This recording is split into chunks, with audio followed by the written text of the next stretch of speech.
So today's gospel, anyone know what today's gospel is called? The words that Jesus is saying. I don't know what grade you guys learn it. Maybe you haven't gone there yet. The Beatitudes, does that sound familiar? Yeah, a little bit. Blessed are the hungry, blessed are the poor, blessed are those who mourn, stuff like that. Sound a little familiar, hopefully? All right. So the question we have today is, why does Christ say that those who are hungry, those who are weeping, those who are poor, why does he say that they are blessed? You got an idea? Shout it so I can hear and I can repeat it.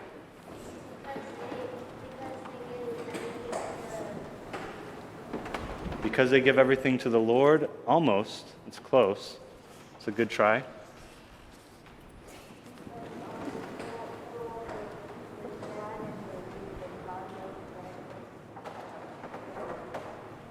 Yeah, that's pretty close, yeah. Because they know that in this world they'll be sad, but in the next with God they'll be happy. Any other? You got another answer? Last one.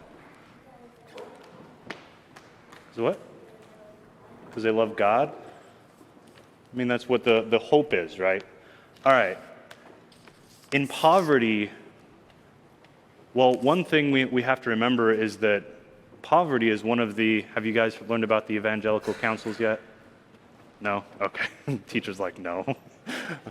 So poverty is one of those things that is a good, is something that we should strive for. Instead, the exact opposite of trying to be the richest person in the world, we're supposed to give and get rid of things and constantly try and minimize what we have so that we can live really like Christ in all things. So it's held up as a good.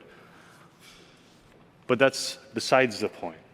Poverty itself, when we are detached from things, when we have nothing, all we can have is God.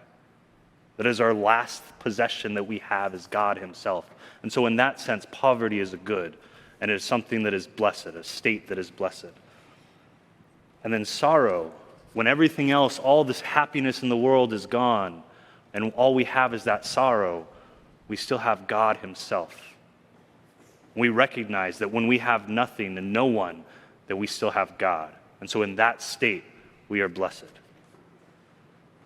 Same with hunger. The bread of life is the only bread, the only food in the world that nourishes us, always. And so when we are hungry, we can actually recognize that. And we're more likely to be able to understand who it is that is in that tabernacle right now. And so that's why Christ is saying, blessed are the poor, blessed are the hungry, blessed are those who mourn. Because when we are in these states, we're much more able to recognize God in all things and in all places and in all people. But also the Beatitudes are commands for how we should live, and really specifically what we should do. And it's a reminder to each of us to constantly go out of our way to do good for other people, right? You're paying attention? Yeah, okay. Fifth grade. Do you guys remember what you guys did for your retreat last year?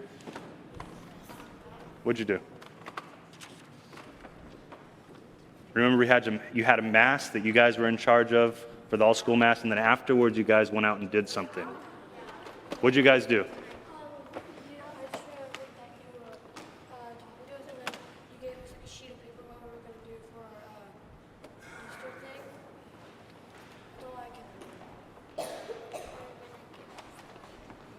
What were you going to do for Lent? No.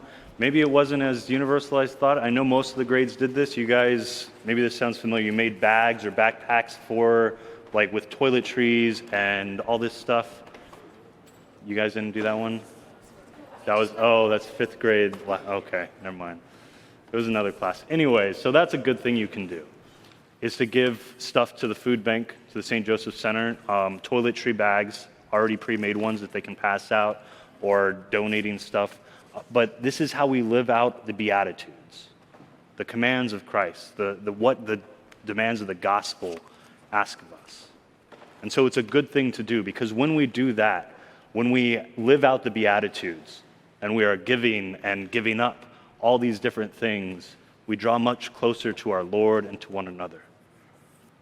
That's a good thing, right? It is.